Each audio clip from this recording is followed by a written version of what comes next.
ইয়া মুহাম্মদ মুস্তাফা নবী সাল্লাল্লাহু ইয়া মুহাম্মদ মুস্তাফা নবী সাল্লাল্লাহু সবাই মারহাবা এটা আওয়াজ করবেন না তাকবীর এই আওয়াজে মালিক না আপনাদের জন্য তোবারকের ব্যবস্থা আছে আরেকটু আওয়াজ বাড়িয়ে বলতে হবে না তাকবীর বিশালী কাজামাল হরিপুরি জিন্দাবাদ আলহামদুলিল্লাহ আমার পীর কেবলা জান হুজুর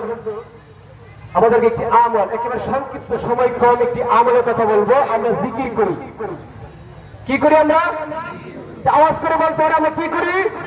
জিকির করি আল্লাহ পাক পবিত্র কুরআনুল কারীমের ভিতরে ঘোষণা করেন ওয়াসকুর রাব্বাকা ফি নাফসিকা বিল গুদুবি ওয়াল আসল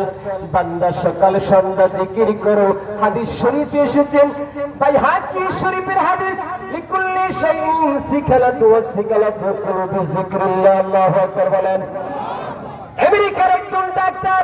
নাম তার জন্ডিবিদ হাদিস স্পেশাল একজন ডাক্তার তার চেম্বারে মুসলমান একজন পেশেন্ট ঢুকে গেলেন যায় দেখে মাথার উপর আলিফ লাম লাম হা নকশা করে রেখে দিলেন আলিফ লাম লাম হা কি হয়েছে